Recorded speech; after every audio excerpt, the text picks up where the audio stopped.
ಗಂಡ ಸಂಸಾರ ಮಾಡೋಣ ಅಂತ ಕರೆದಾಗೆಲ್ಲನೂ ನೀವು ಬ್ಲ್ಯಾಕ್ ಮೇಲ್ ಮಾಡ್ತಾ ಇದ್ರಂತೆ. ನಾನು ಡೆತ್ ನೋಟ್ ಬರೆದಿಟ್ಬಿಟ್ಟು ಸತ್ತೋಗ್ತೀನಿ ಅಂತ ಹೇಳಿ ಬ್ಲ್ಯಾಕ್ ಮೇಲ್ ಮಾಡ್ತಾ ಇದ್ದೀರಿ ಅಂತ ಅವರು ಆರೋಪ ಮಾಡ್ತಾ ಇದ್ದಾರೆ. ನೋಡಿ, ಅವ್ರು ಹೇಳಿರೋ ಸ್ಟೇಟ್ಮೆಂಟ್ಗೆ ಒಂದು ಉತ್ತರ ಇಲ್ಲ ಅವ್ರ ಹತ್ರ. ಎಲ್ಲಿ ವಿಡಿಯೋ ಕೂಡ ಕೇಳಿ, ನನ್ನ ಬ್ಯೂಟಿ ಹಾಳಾಗುತ್ತೆ ಅಂತ ಹೇಳಿದ್ದಕ್ಕೆ ವಿಡಿಯೋ ಇದೆಯಾ? ಡೆತ್ ನೋಟ್ ಬರ್ತೀನಿ ಅಂತ ಹಾಳಾಗಿದ್ಯಾ? ಮತ್ತು ಅವ್ರ ಅಣ್ಣನೇ ಹೇಳಿರೋದು ಮೇಲೋಗಿ ಸೂಸೈಡ್ ಮಾಡ್ಕೊಳಕ್ ಹೋಗಿದ್ಲ ಅಂತ ಹೇಳಿ. ನಾನೆಲ್ಲ ಹೇಳಿದ್ದೀನಿ? ಅವ್ರು ಹೇಳ್ತಾರೆ, ಅವ್ರು 1000 ಹೇಳ್ತಾರೆ. ಎಲ್ಲಿದೆ ಅದು ಪ್ರೂಫ್ಗೆ? ಎಲ್ಲಿದೆ ಅದು?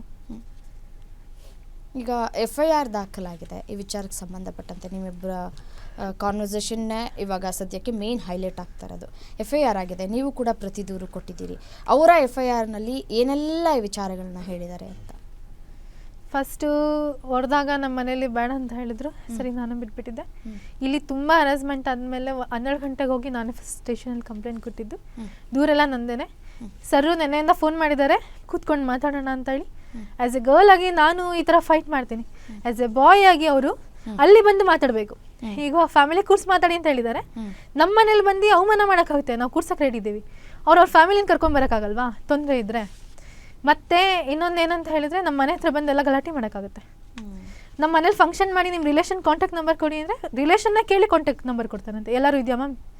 ರಿಲೇಷನ್ನೇ ಕೇಳಿ ಕಾಂಟ್ಯಾಕ್ಟ್ ನಂಬರ್ ಕೊಡೋವಂಥದ್ದು. ಇದೆಲ್ಲ ಫ್ರಾಡ್ ಮಾಡಿದರೆ ಹೇಗೆ? ಈಗ ಅಲ್ಲಿ ಕೂತ್ಕೊಂಡು ಮಾತಾಡ್ಬೋದಿತ್ತಲ್ವ? ಚಾನಲ್ಗೆಲ್ಲ ಬಂದು ಅವ್ರದ್ದೇ ಇದೆ, ನಾನು ಹೊಡೆದಿರೋದೆಲ್ಲ ನಾನು ಕೊಡ್ತೀನಿ.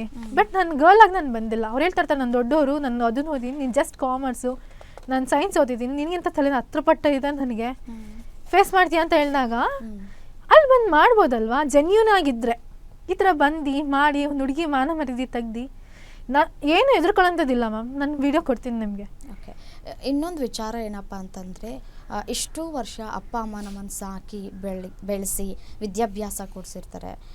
ಅಪ್ಪ ಅಮ್ಮನ ವಿರುದ್ಧವೂ ಕೂಡ ದೂರು ದಾಖಲಾಗಿದೆ. ಇದರಲ್ಲಿ ನಿಮ್ಮ ಅಪ್ಪ ಅಮ್ಮನ ಪಾತ್ರ ಏನು? ನಿಮ್ಗೇನು ಅನಿಸುತ್ತೆ?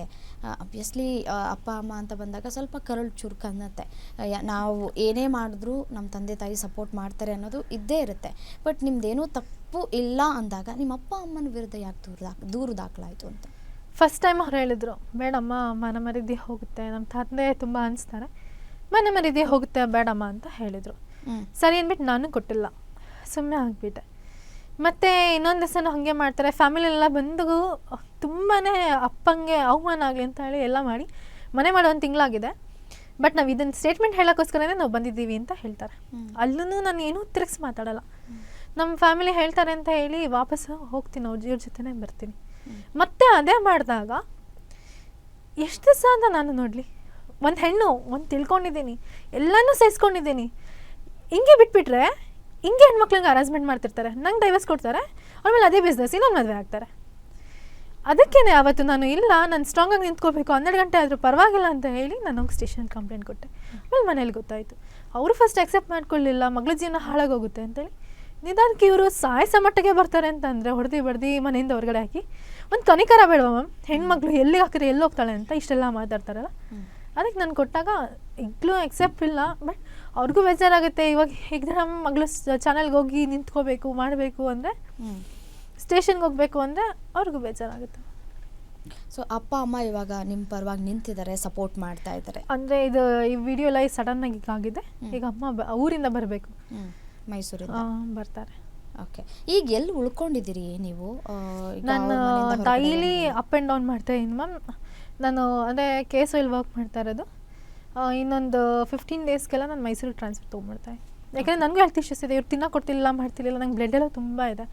ಬಟ್ ಡೈಲಿ ಟ್ರಾವೆಲಿಂಗ್ ಮಾಡೋದು ಅಷ್ಟು ಈಸಿನೂ ಅಲ್ಲ. ಸೊ ನಾನು ಬೇಕಾದ್ರೆ ನಾನು ಆಫೀಸಲ್ಲಿ ಹೋಗಿ ಕೇಳಿ, ನಾನು ಎಷ್ಟು ಊಟ ಮಾಡ್ತೀನಿ, ಆ ಊಟ ಮಾಡೋದು ಡೈಜೆಸ್ಟ್ ಆಗಿರಲ್ಲ.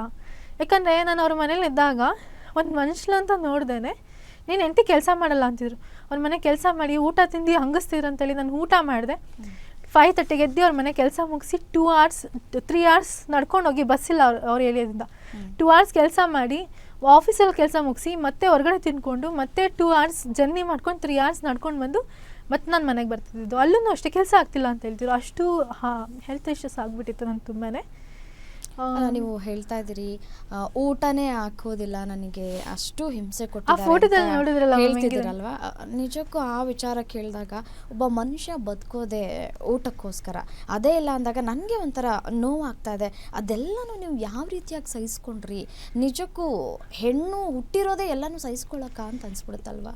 ಅದು ನಿಜಾನೇ ಮ್ಯಾಮ್. ನೋಡಿ ಇವಾಗ ಮದುವೆ ಏನು ಹೇಳ್ತಾರೆ, ಮದುವೆಗಿಂತ ಮುಂಚೆ ಯಾವುದಕ್ಕೂ ಕೊರತೆ ಇಲ್ದಂಗೆ ಅವರು ಅಮೌಂಟ್ ಇಲ್ಲ ಅಂದ್ರೂ ಮಕ್ಳಿಗೋಸ್ಕರ ಬೆಳೆಸಿರ್ತಾರೆ. ಹಾಗೆ ಹಿಂಗೆ ಕಷ್ಟ ಇಲ್ದಂಗೆ ನೋಡ್ಕೊಂಡಿರ್ತಾರೆ. ಏನಂದರೆ ನಂಗೆ ನೋಡೋಕ್ಕೆ ಬಂದಿದ್ದವರೆಲ್ಲ ನನಗೆ ಜಾಸ್ತಿ ಫಾರಿನ್ ಕಂಟ್ರಿಯಿಂದನೇ ಬಂದಿದ್ದರು. ಮತ್ತು ಅಷ್ಟು ಬರಲಿಲ್ಲ. ಓಕೆ ಅಂತ ಹೇಳಿ ಅಕ್ಸೆಪ್ಟ್ ಮಾಡಿದ್ದೆ, ಮದುವೆ ಮಾಡ್ಕೊಂಡಿದ್ದು. ಮನೆಗೆ ಬರ್ತಿದ್ದಂಗೆ ಈ ಥರ ಎಲ್ಲ ಸ್ಟಾರ್ಟ್ ಮಾಡ್ತಾರೆ. ಅವ್ರ ಮನೆಗೆ ತಿಂಗ್ಳಿಗೆ 10 ಲಕ್ಷ ಆದಾಯ ಇದೆ ಎಲ್ಲರಿಂದನೂ. ಏನಿದೆ, ಅರ್ಧ ಲೀಟ್ರ್ ಹಾಲು, ಅರ್ಧ ಲೀಟ್ರ್ ಮೊಸರು, ಅದು ಕಾಮನ್ ಸೆನ್ಸು. ಇವ್ರು ಹಾಲು ಕಮ್ಮಿಯಾಗಿಂತ ಹಾಲು ತೊಗೊಂಬಂದ್ರೆ ಅವ್ರ ತಾಯಿ ತೊಗೊಂಡೋಗಿ ಫ್ರಿಜ್ಜಲ್ಲಿ ಇಡೋರು ಪುನಃ. ಹಿಂಗಿದ್ದಾಗ ಆಯ್ತು ಅಂದು ಅದಕ್ಕೂ ಅಡ್ಜಸ್ಟ್ ಆಗಿದ್ದೀವಿ ನಾವು. ಅದನ್ನು ಹೇಳಿಸಿದಾಗ ತುಂಬ ಬೇಜಾರಾಗ್ಬಿಡುತ್ತೆ. ಎಷ್ಟಂತ ನಾವು ಅಡ್ಜಸ್ಟ್ ಮಾಡ್ಕೊಳಕ್ಕಾಗುತ್ತೆ? ಒಂದು ತಿರುಗಿಸಿ ಮಾತಾಡ್ತಿರ್ಲಿಲ್ಲ ನಾನು. ಎಷ್ಟಂತ ಅಡ್ಜಸ್ಟ್ ಮಾಡ್ಕೊಳಕ್ಕಾಗುತ್ತೆ? ತಿನ್ಕೊಂಡೇ ಬರ್ತಿದ್ದೆ. ಬಟ್ ಒಂದೊಂದ್ಸಲಿ ಹೋಗ್ತಾ ಹೋಗ್ತಾ ಊಟ ಹಿಡಿಸ್ತಿರ್ಲಿಲ್ಲ.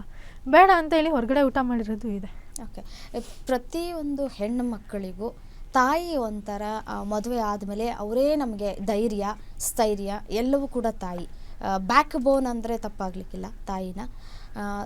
ನಿಮ್ಮ ತಾಯಿಗೆ ವಿಚಾರ ಎಲ್ಲನೂ ಕೂಡ ನೀವು ಹೇಳ್ಕೊಂಡಾಗ ನಿಮ್ಮ ತಾಯಿ ರಿಯಾಕ್ಷನ್ ಹೇಗಿತ್ತು? ಯಾಕೆಂದರೆ ಹೆತ್ತ ಕರಳು ನೋವಾಗತ್ತೆ ಹೆತ್ತ ತಾಯಿಗೆ.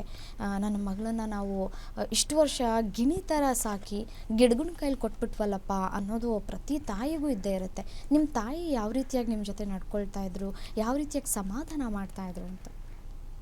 ಸ್ಟಾರ್ಟಿಂಗಲ್ಲಿ ಮದುವೆನೋ ಆಗೋಯ್ತು. ಆವಾಗ ಹೆಣ್ಮಕ್ಳದ್ದು ಇರುತ್ತಲ್ವಾ, ಏನೇ ಮಾಡಿದ್ರು ಕೊಟ್ಬಿಟ್ಟಿದ್ದೀವಿ, ಹೆಣ್ಮಕ್ಳೇ ಸಹಿಸ್ಕೋಬೇಕು ಅಂತ ಹೇಳಿ ನಮ್ಮಮ್ಮ ಏನು ಮಾಡ್ತಿದ್ರು, ಅವ್ರದ್ದೇ ತಪ್ಪಿದ್ರು ನನಗೆ ಹೇಳ್ತೀರಿ, ಅದೇ ವಿಷಯ ಕೇಳ್ತಾಯಿದ್ರು. ಇಲ್ಲ ಸಹಿಸ್ಕೊ. ನನಗೆ ಅದು ಫೀಲ್ ಆಗಿಬಿಡ್ತಿತ್ತು. ಗಂಡ ಅಂದರೆ ಏನಕ್ಕೂ ಸಂಬಂಧಕ್ಕಿಲ್ಲ, ಅದಕ್ಕೆ ಮಾತ್ರ ಕರೀತಾನೆ, ಬರೀ ಲೈಂಗಿಕಕ್ಕೆ ಮಾತ್ರ. ನಂಗೆ ಹೆಂಗೆ ಅನಿಸುತ್ತೆ, ಆ ವಿಡಿಯೋದಲ್ಲಿ ಹೇಳಿದ್ದೀನಿ, ನನಗೆ ಅಷ್ಟು ಹಿಂಸೆ ಆಗಿ ನಾನು ಹೇಳಿದ್ದೀನಿ, ಹೋಗು ನೀನು ಹಿಂಗೆ ಸೈನ್ ಬೇಕಾದ್ರೆ ನಾನು ಮಾಡಿಕೊಟ್ಬಿಡ್ತೀನಿ ಹೋಗಂತಾನೆ ಹೇಳಿದ್ದೀನಿ. ಅಂದರೆ ಅವ್ರು ಅದಕ್ಕೆ ಒಪ್ಕೊಂಡಿದ್ರಾ? ನೀವು ಡಿವೋರ್ಸ್ ಕೊಡ್ತೀನಿ ಅಂತ ಹೇಳಿದ್ರು ಒಪ್ಕೊಂಡಿದ್ರಾ? ಈ ರೀತಿಯಾಗಿ ಯಾಕೆ ಟಾರ್ಚರ್ ಕೊಡ್ತಿದ್ಯಾ, ನಿಂಗೇನು ಬೇಕು ಅಂತ ನೀವು ಕೇಳೋಕ್ಕೆ ಪ್ರಯತ್ನ ಪಟ್ಟಿದ್ದೀರಾ? ಅವರು ನನಗೆ ಮಕ್ಕಳು ಬೇಕು ಅನ್ನೋದನ್ನ ಒಂದು ಆಡಿಯೋದಲ್ಲಿ ಮ್ಯಾಮ್ ಅವ್ರಿಗೆ ಯಾವುದೇ ಎವಿಡೆನ್ಸ್ ಇಲ್ಲ. ಮಕ್ಳದೊಂದು ಇಟ್ಕೊಂಡು ಎಳ್ದಾಡ್ಬೋದು ಅಷ್ಟೇ. ಒಂದು ಮಕ್ಳದು ಇನ್ನೊಂದೇನೋ ಹೊಡೆದಿದ್ದೀನಿ ಅಂದ್ಕೊಂಡು ಅದು ಹೊಡೆದಿಲ್ಲ ನಾನು. ಅವ್ರು ಹೊಡೆದಾಗ ಸೆಲ್ಫ್ ಡಿಫೆನ್ಸ್ ಇಟ್ಕೊಂಡಿದ್ದೀನಿ, ಉಗುರು ಬಿದ್ದಿದೆ ಅಷ್ಟೇ ಅದು ಕೈಗೆ. ಇಂತಿಂಥ ಪಾಯಿಂಟ್ ಇಟ್ಕೊಂಡು ಮಾತಾಡ್ತಾರೆ. ಯಾಕಂದರೆ ಅದು ಮೇಜರ್, ಅವ್ರ ಹತ್ರ ಎವಿಡೆನ್ಸ್ ಇಲ್ಲ, ಮೇಜರ್ ಮಾತಾಡೋಕ್ಕಷ್ಟೇ ಇರೋದು ಅವ್ರ ಹತ್ರ. ಆ ಥರ ಇಟ್ಕೊಂಡು ಮಾತಾಡ್ತಾರೆ ಅಷ್ಟೇ. ಅದು ಬಿಟ್ಟು ನಮ್ಮ ತಾಯಿಗೂ ಫಸ್ಟು ಹಂಗೆ ಅನಿಸ್ತಾಯಿತ್ತು. ಬಟ್ ಮಕ್ಳ ಮೇಲೆ ಯಾವಾಗಲೂ ಹರಾಸ್ಮೆಂಟ್ ಆಗ್ತಿದ್ರೆ ಅದು ನಮ್ಮದೇ ತಪ್ಪಂತ ಅನ್ಸುತ್ತೆ. ಅವ್ರಿಗೂ ಒಂದ್ಸಲಿ ಫೀಲ್ ಆಗುತ್ತಲ್ವ, ತಿರುಗಿ ಬಿದ್ದಾಗ ಅವರೇ ಸರಿ ಇಲ್ಲ. ಅಲ್ಲಿ ತನಕ ಮದುವೆ ಆಗೋ ತನಕ ನಮ್ಮಮ್ಮನೇ ಸರಿ ಇದ್ರು, ಅವ್ರಿಗೆ ಮದುವೆ ಆದಮೇಲೆ ಅವರೇ ಸರಿ ಇಲ್ಲ ಅಂತ. ಇನ್ನು ನಿಮ್ಮ ಅತ್ತಿಗೆ ಅಂತ ಹೇಳಿದ್ರಿ, ಅತ್ತಿಗೆ ಮಾತ್ರ ನಿಮ್ಗೆ ಸಪೋರ್ಟ್ ಮಾಡ್ತಾ ಇದ್ರು ಅಂತ ಹೇಳಿದ್ರಿ. ನಿಮ್ಮ ಅತ್ತಿಗೆ ಹತ್ರನೂ ನಿಮ್ಮ ಕಷ್ಟ ಸುಖಗಳನ್ನ ಹೇಳ್ಕೊಳ್ತಾ ಅಂದರೆ ಅವರು ಒಳ್ಳೆಯವರಿದ್ರು. ಅವರು ಒಂದು ಹೆಣ್ಣು ಹೊರಗಡೆಯಿಂದ ಬಂದಿರೋದು. ಅವರು ನನಗಿಂತ ಮುಂಚೆ ಏನೇನು ಅನುಭವಿಸಿದಾರೋ ನನಗೆ ಗೊತ್ತಿಲ್ಲ. ಅವ್ರೇನೋ ಅಷ್ಟೇ ಹೇಳ್ಕೊತಿರ್ಲಿಲ್ಲ, ಬಟ್ ಸಿಚುಯೇಷನ್ ಗೊತ್ತಾಗ್ತಿತ್ತು ನನಗೂ. ಸೊ ಹಾಗೇನೆ ಇವಾಗ ಅವರು ಅದು ಅನುಭವಿಸಿ ಬಂದಿರ್ತಾರೆ, ನಾನು ಅನುಭವಿಸಿ ಬಂದಿರ್ತೀನಿ. ಸೊ ನಮ್ಮಿಬ್ಬರಿಗೆ ಗೊತ್ತಿರುತ್ತೆ ಟ್ರ್ಯಾಕ್ ಏನು ಅಂತ. ಸೊ ನಮ್ಮಿಬ್ರು ಚೆನ್ನಾಗೇ ಇದ್ವಿ ನಾವಿಬ್ರು. ಅಷ್ಟೇ ಪ್ರಾಬ್ಲಮ್ಸ್ ಏನು ನಾನೋಗು ಯಾರ ಹತ್ರ ಶೇರ್ ಮಾಡ್ತಿರ್ಲಿಲ್ಲ, ತಿರುಗಿಸಿ ಹೇಳ್ತಿರ್ಲಿಲ್ಲ. ಅವ್ರ ಹತ್ರ ನಾನು ಶೇರ್ ಮಾಡ್ಕೊತಾ ಇದ್ದೆ.